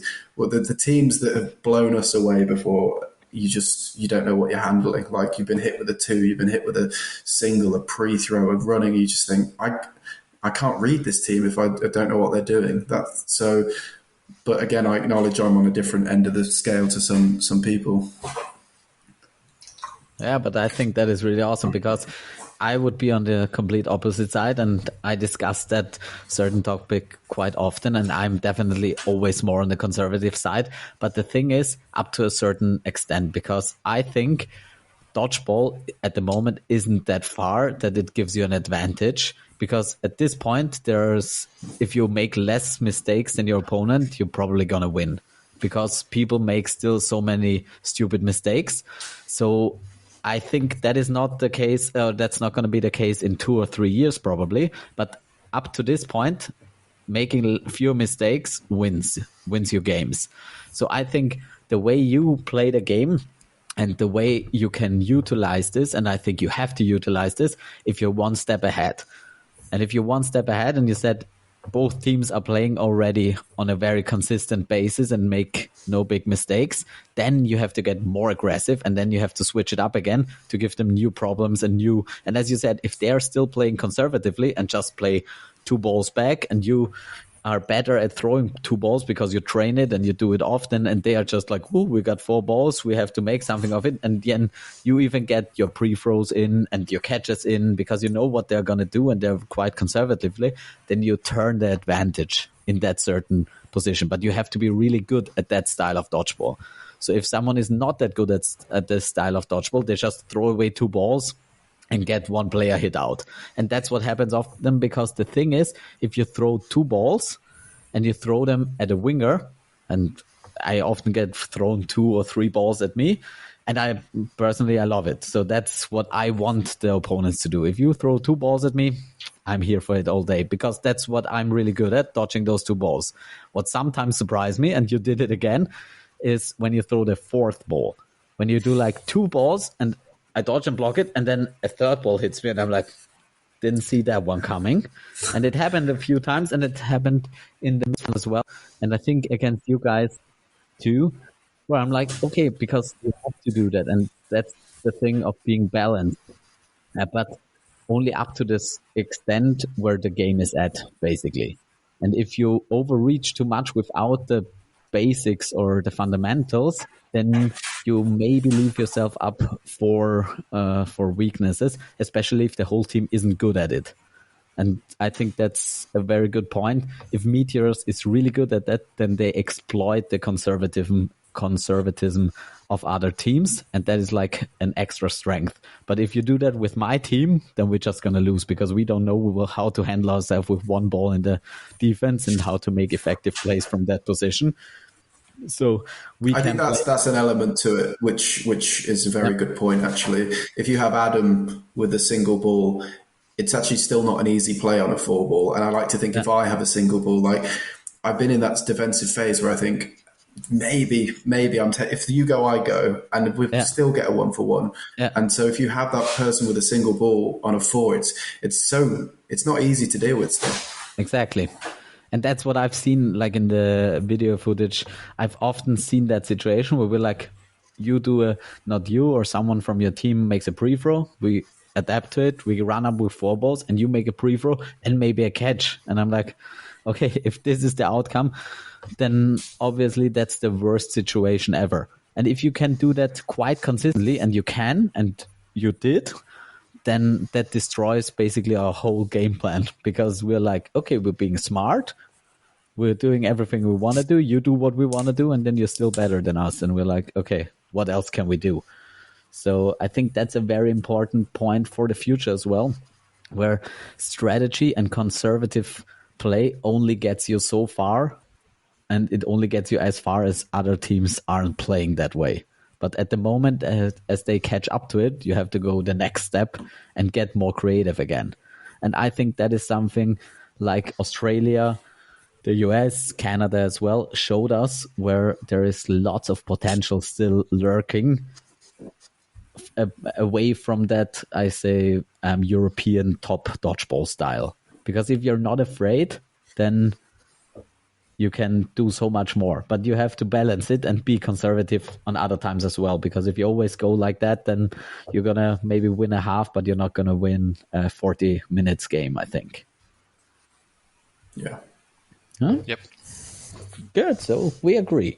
So a really good question that came in from Josh, or a fun question, I think, is if you would play for any other team of the big 3, so you can choose any other team out of the 3 of us, with which team would you think you would have the biggest chance to win the next Euros? So if you wouldn't play with your team, but you had to choose another one. I've already done this. Yeah. I got to play with all the English boys and I won, so like that felt pretty good. So maybe I should try it the other way and see how it goes, I guess. You guys have the added problem. But the thing is, you have to switch with us. So if you play with England, Brad's not there. Oh, right, okay. So I get the rest of the squad. Yeah. Okay. Brett basically wasn't there at Worlds. So, but the funny thing is, he wasn't there, but he still won you the game in many positions. In the final, yeah, in the final. Still man of the match in the final. That is one thing that still makes me mad to this day, watching that game back. And I'm like, everyone on our team knew that you couldn't throw. And you made like 3 throws with 20. It was timed well. Exactly. They were timed well. But that was the only thing, and that was enough. And then we gave you catches and pre-throws hitters, and I was like, how in hell can this happen? We know what he's capable of and what he's not capable of, and we're just playing into your strengths. But it was absolutely amazing on your side, and you really did, basically, not on your own, but you made a big difference, and you shouldn't have, but you did. It was crazy. I would, like, in fairness, I would like playing for Austria, like, come in, just every single call, you're like, Max, go hit someone. It just seems so easy. Just, how's your arm feeling, Max? Like, yeah, good. Go hit another one. Perfect. We call Max like a playoff environment. So you have to make the perfect environment for him to like bloom as a flower. And if he's there and you have him in the perfect mindset, he's gonna hit Destroy everyone. But if you break him, he's not gonna hit anyone out. That's why he didn't play in the mixed and only in the men's this year, and he destroyed the men's and became MVP with every right. Yeah. But Absolutely. I think it would be very fun. Like, okay, so Adam, you would play for Austria because you played for England as well. Fair enough. And I mean, I played with Adam and Josh and stuff, so I would previously have loved to have done that, but now I've done it, I feel like I'm going to have to go and play for Austria. Okay, fair enough. But yeah, I think it would be amazing to play for that. Either team would be amazing. These NI players in the middle who are ridiculously fast, ridiculously agile, but still throw it faster than 90% of players is just incredible. But yeah, just to mix things up, I'm going to go for Austria. I can play somewhere else if you want, Stefan, if you want to stay at 6. I can stay because I would have to switch to England probably. Because I think I would switch to England and I would whack you. Not when I've got Max. I think I play against Max a lot in the league, and he doesn't do any damage against us. Who has won the most Austrian leagues? Is it the Nasties or the Vienna? Nasties. Yeah. Like by quite a lot, or by quite a lot titles. At this point. It was always like the men's was always between Spartans and Nasties. We won the mixed. I think we didn't win it once or twice, and the men's Spartans were the winners in the beginning, but we're now the record holders in every division. Nice. So, because last year we lost to the Czech team. Yeah. So because in the Austrian league there are also 2 Czech teams playing, and last year we lost in the semifinals against the Czech team, and Spartans lost in the final. So Czechia was Austrian champion for 1 year, which was really fun. Yeah, that was one that really hurt. Actually, that was really fun. It's nice to see you lose something. Yeah, sometimes you need it. You definitely need it. Okay, so you're both playing for Austria. That would be interesting. Okay, and I'm playing. I think I would choose England. That would be really fun. I think it will be. I would also really love to play with Smurf in a mixed team. I would really enjoy just having Smurf in the middle. I think that gives you so much room. But having like Steve and Hamash would be fun as well. And just hitting people out with them. Yeah, 100%. Who do you think from the 3 teams has the most throwing powers in the men's? And I don't play against us, so I would say Austria have more throwing power than England. I would say I think as an average across the board, you can all absolutely leather the thing. Yeah, what Sean and Johnny in particular can do from middle is just the pace that gets ridiculous. And then if you want the intricate stuff, you've got Murph and Josh who can find any body part at will. So I would say as a 6, you guys just. I mean, I wouldn't trade our best for your best, but I would trade like your whole unit. Like I wouldn't trade Tamas's throw or my own throw actually for anyone's, but I would. Your consistent 6 is unbelievable. That is true. And I think like the aggression with which you throw, like especially Johnny and Douglas. Yeah. They just throw always with 110%. There is no stopping them. And when Sean gets into the mood, he's like in a tunnel. He just wants to rip heads off, I feel like. That's what we say that about him. Like, you hit Sean in form, it's 3 sets in a row, he just wins for you. Like, once he's so good. If that arm's hit. How fast do you throw? Do you know how fast you throw? So I think the speedometer was. This is a good few years ago, and I deliberately changed my throw to try and throw it faster. But I think it was about 66 mph. What is that in I don't know. Here's a quick Google. 66. Aren't you like a math or physics person? It is 106.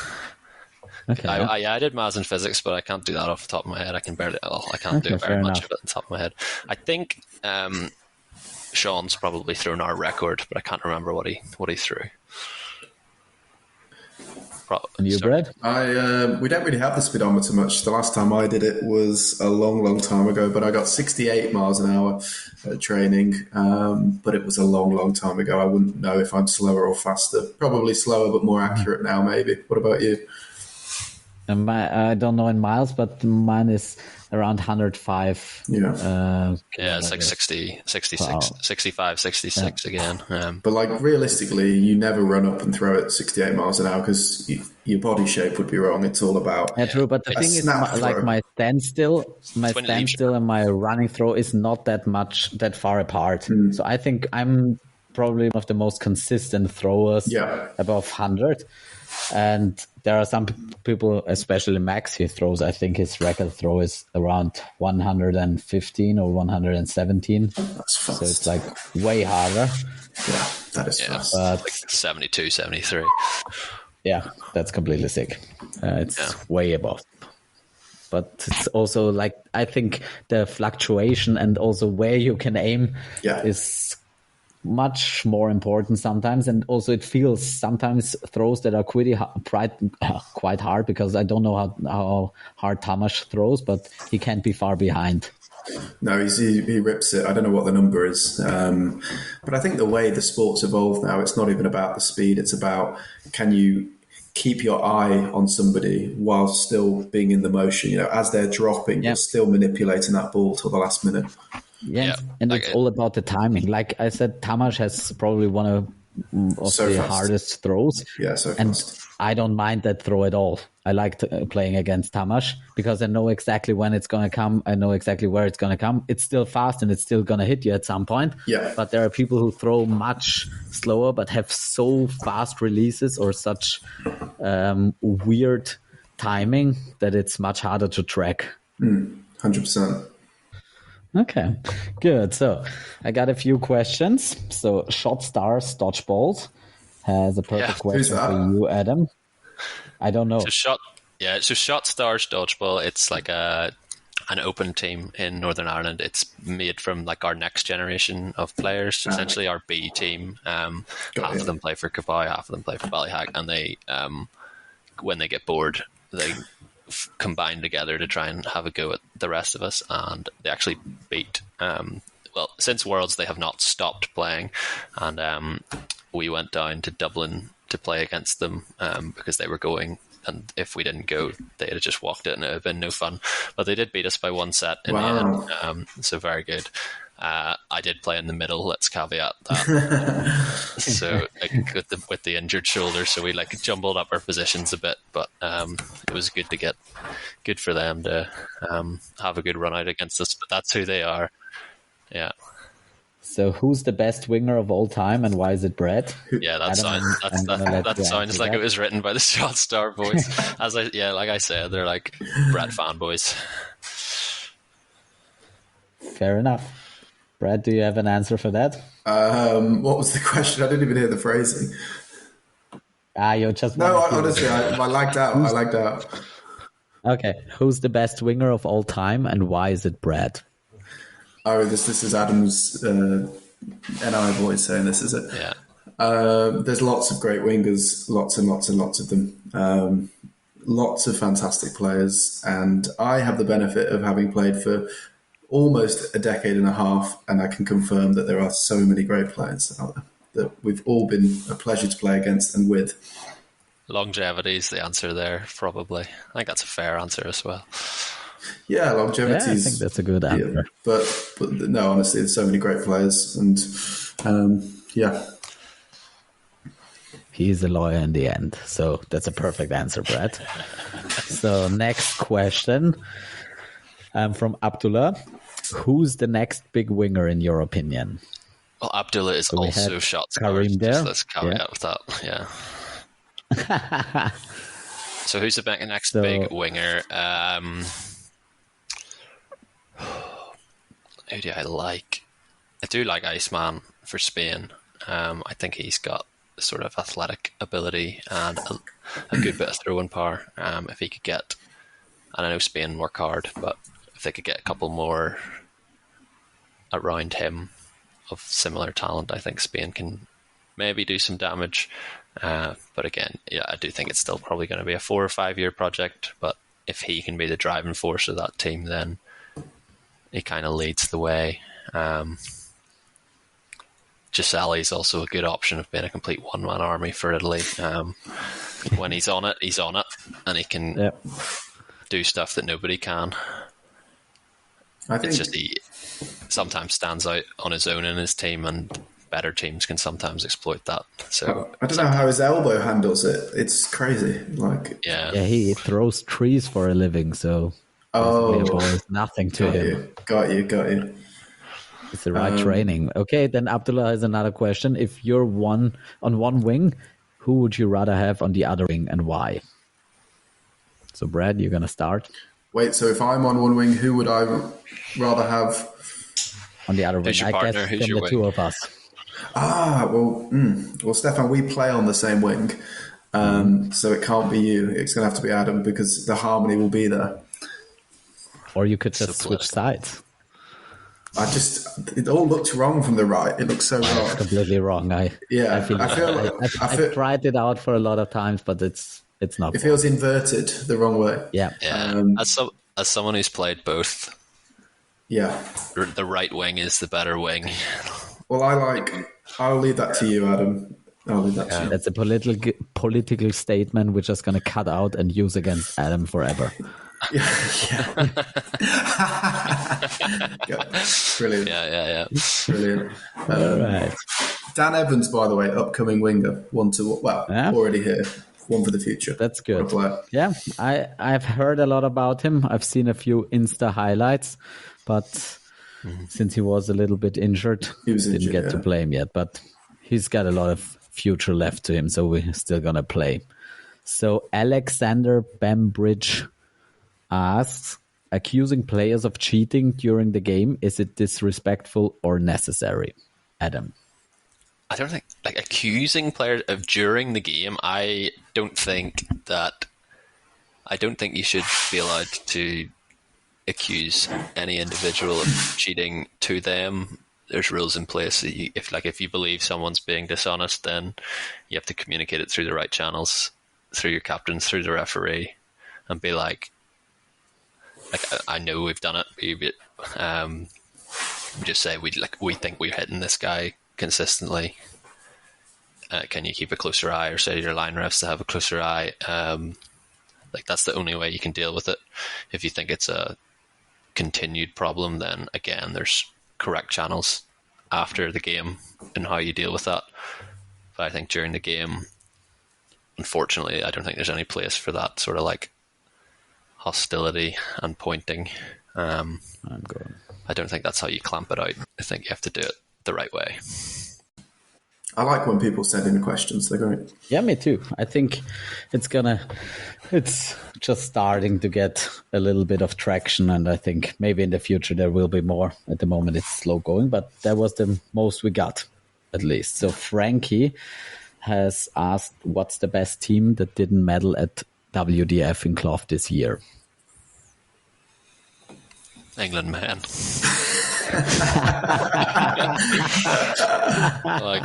Is there another answer to that? They didn't medal, so they probably should have. So I don't know, Frankie, but maybe that's just him trolling in a very special way. I like that. Okay, maybe I think it's a nation and not team, but maybe he just wanted us to say England, man. Yeah, it's undisputed. It's England. Fair enough. Okay, then I have a really good question, very deep one from Dodgeball Lou. What is an overlooked quality of a champion? That's a thinker. I think we've touched on it, but it's the willingness to go again. I'm not sure doing it once. Yes, you're I guess you're supposed to champion, but are you to be a true champion, you've got to go out and do it again, in my opinion. Yeah, that's a really good one. I agree with that. The win or lose, go again and keep going. And I think also to just be that person for your team that will, take it for and from everyone, like, win or lose, like blame them, celebrate them, but just be like a pillar for their team. And you think like that they'll shoulder it and they're happy to take the acclaim or take the criticism either way. I think having that resilience is a massive quality. Yeah, I think so too. So in my head, it's also someone who, if he wins, great, but a champion is always made in defeat, not in success. Because I think everyone can succeed and everyone can be a good winner, but it's much harder to be a good loser and taking those losses and turning them into something along the way, which will be a success. So that I think if you can look back at your losses and say, I've always learned from them and come back stronger, then you're a real champion. Because as you said, you don't learn a lot from winning other than the fact that it's quite nice. So it's really nice, but it doesn't help you to continue. And we call it like world champions arrogance. We coined that term after the men's victory in 2018, where we didn't expect to win, we just won, and afterwards we were like, okay, we're world champions now. Come and get us. And then after 2 weeks, we didn't win anything anymore. And it's easy to if you deny the reasons you've lost, you will never win again, because you've got to be. You can blame a decision or a thing. It's like you've got to be humble enough to say the best team won the tournament, and you weren't that team that day, and you need to figure out why that is. And you were the best team in that tournament, Stefan, and you guys deserve a champions, and that's why we all came up to you, congratulated you all, and we've got to be humble enough to rebuild that, and that's the way it works. Yeah, I think so as well, because the thing in sports, winning is fun, winning is great, and we all chase that feeling, but the journey is much longer than the moment of success. And if you don't appreciate the journey and don't see the success, because the thing is, if you succeed or you lose, the 2 years before didn't change at that moment. So if you didn't have fun, if you didn't enjoy the process, and if you can't be like, okay, I did a great thing and I want to go again and I want to learn from this, then you're probably not meant for sports. And probably have a tough time in life at the end of the day as well. So I think winning is always something that is like the attribute you give to champions. But I think the way you win, the way you lose, and the way you work despite adversity is the thing that makes a real champion. So thank you, Lou, for this great question. So another question from Frankie. What are some club tournaments open to all that? Okay, that was really butchered. What are some club tournaments open to all that clubs teams should consider traveling to? Okay, that's not a really English sentence, but basically, what are some club opens that people should travel to? Vienna Calling. Exactly, that's the only right answer. And the British Open, I think, is always, open to everyone as well. I think we have a team from Puerto Rico coming to the British Open and some teams from France this year. Puerto Rico, obviously. So it's Anarchy? Is that who it is? I think so. I think they're coming to Vienna as well. I think Vienna Calling is probably the premier one, I would say. British Open. So are you coming? We haven't decided anything yet because all of us are on hiatus. But maybe if we all come back and there's still a spot, that'd be something fun to do. Meteors, Bali, and Nasty's there. Oh my god! Always looking for something else. I believe it's about 2 weeks before Euros as well. So, like, how much does everybody want to give away? I'm playing middle. But maybe if we are at that tournament, we just call it the Euros or the Ultimate Champion. Yeah, it's the Champions League. Yeah, what will happen though is the team that wins Vienna Calling will not win Euros, and it'll just be bittersweet. But then they can make the claim that their club team is better than their international team. Yeah. Fair enough. Yeah, I'd have to say Vienna Calling. British Open suffers from because it has so many teams enter it, it suffers from the shorter format, I think. Yeah, agreed. Yeah. Agreed.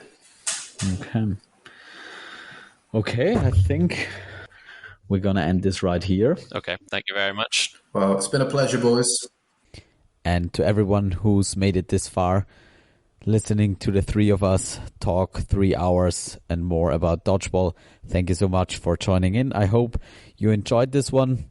We did. We had a lot of fun. We might do it again in the future. And thank you to everyone who sent in some questions. We had fun with them, and I hope to see more of those in the future and get into them with different guests. And this leaves nothing else for me to say except for keep throwing those balls, try not to get caught, and take care, everyone.